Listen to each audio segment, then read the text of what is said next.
Every single time the sun comes out in Britain, someone is guaranteed to say the exact same thing. Well, it's nothing compared to 76, like it's a competition, a badge of honor, the ultimate British flex. But was it really that bad? Or has it just become a national myth we tell to make ourselves feel tougher than we actually are? Today we're looking at what actually happened when the UK turned into a literal desert for 16 weeks straight. From plagues of ladybirds that bit people to sharing dirty bathwater with your entire family. This is the reality of Britain's hottest summer. And trust me, it was absolutely as bad as your parents said it was. Possibly worse. Let's find out. May and June 1976. For the first few weeks it was absolutely glorious. It felt like someone had picked up the Mediterranean and dropped it on top of Britain. Endless sunshine, blue skies, warm evenings, nobody complained. Yet, it was brilliant. You'd ride your Raleigh chopper until the sun went down at 9:30. The street would be full of kids playing until their parents yelled them in for bed. The ice cream van became the most important vehicle in Britain. The jingle in the distance caused absolute chaos. Kids sprinting from gardens, queuing for fabs, Mivis, Zoom lollies, fighting over who got the last screwball, then eating them as fast as possible before they melted down your arm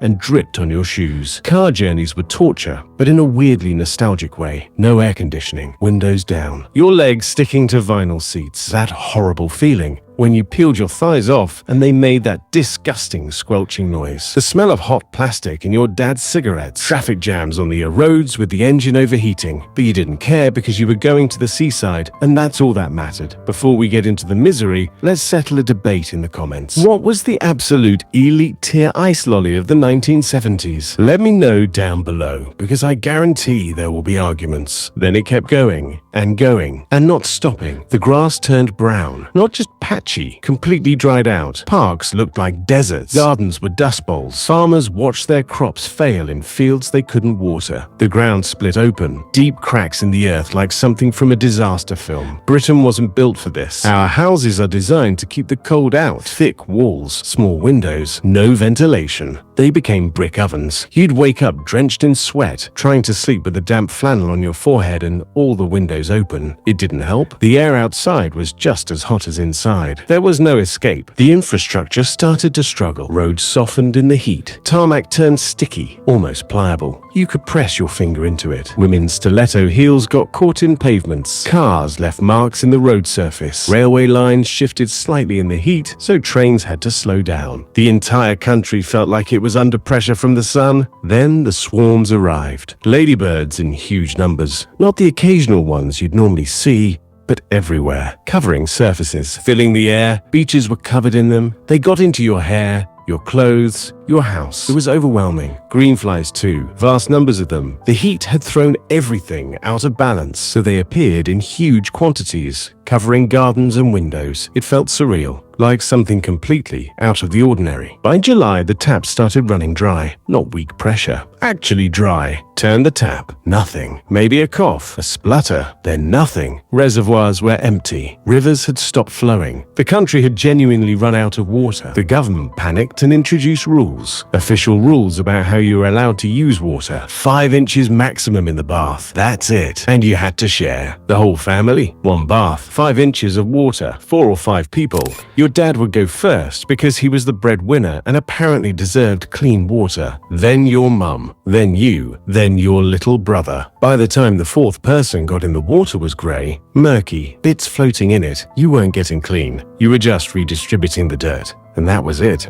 That was your bath for the week. Maybe 2 weeks if you were unlucky. But it got worse. You couldn't flush the toilet properly because that wasted water. So the government told everyone to use a bucket. After your grey bath, you'd use a plastic jug to scoop the bath water out into a bucket. Then you'd use that dirty bath water to manually flush the toilet. For weeks. Months. This was Britain in 1976, one of the wealthiest countries in the world, flushing toilets with recycled bathwater. Then the standpipes arrived. When the taps went completely dry, the water board installed standpipes in the streets, communal taps. Entire neighborhoods queuing with plastic buckets and jerry cans waiting for their turn. The queues were massive, hours sometimes, and you'd have to carry the water home. If you lived up a hill or in a flat, you were absolutely knackered. Old people struggled. Kids had to help. It was like going back 100 years. Victorian Britain with cars parked nearby. And the Snitches? Oh, the Snitches came out in force. The neighborhood watch went into overdrive.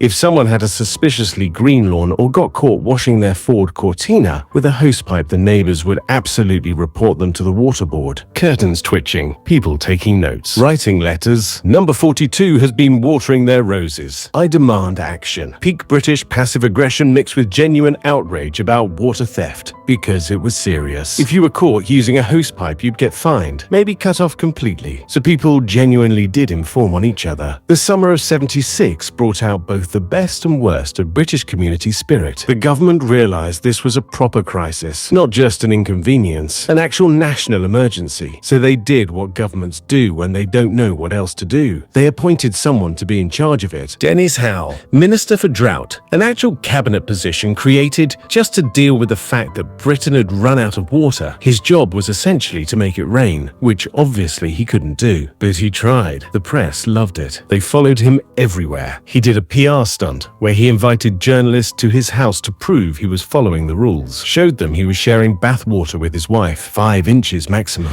Leading by example, the Prime Minister James Callaghan joked that Dennis should do a rain dance. People genuinely suggested it. There were letters to newspapers with sincere advice about ancient rain summoning rituals he should try. Britain had lost its mind. And then, late August, a few days after Dennis Howell took the job, the heavens opened. Not a light shower. Biblical thunderstorms. The most violent torrential rain Britain had seen in decades. It absolutely hammered down. Roads flooded. Drains couldn't cope because they'd been dry for months, but nobody cared. People stood in it, danced in it, let it soak them completely. Kids ran around gardens screaming with joy. The collective relief was enormous. The drought was over. Dennis Howell became a legend. Obviously, he didn't actually make it rain, but the timing was so perfect that people joked he'd earned his salary in 1 week. The rain kept coming through September. Everything turned green again. Reservoirs filled up, rivers flowed, taps worked, toilets flushed properly. The crisis was over. Britain returned to its natural state of being slightly damp and complaining about the weather. And everyone who survived it had a story, a shared experience. The summer of '76. We might complain about modern heat waves, moan about 25-degree days, but surviving 1976 is a genuine badge of honor. You did it without air conditioning, without bottled water delivered to your door, without weather apps warning you it would be hot. You queued in the street with buckets. You shared grey bathwater with your siblings. You watched the country physically melt and just got on with it because what else could you do? That's the ultimate British flex. Not just surviving the heat, surviving it while the entire infrastructure collapsed and you had to manually flush your toilet with recycled bathwater. So if you survived the summer of '76, hit that like button to claim your badge of honor. You've earned it. Subscribe to join the Retro Britain family for more stories of when life was genuinely harder, but somehow we all just dealt with it. And I'll see you in the next one.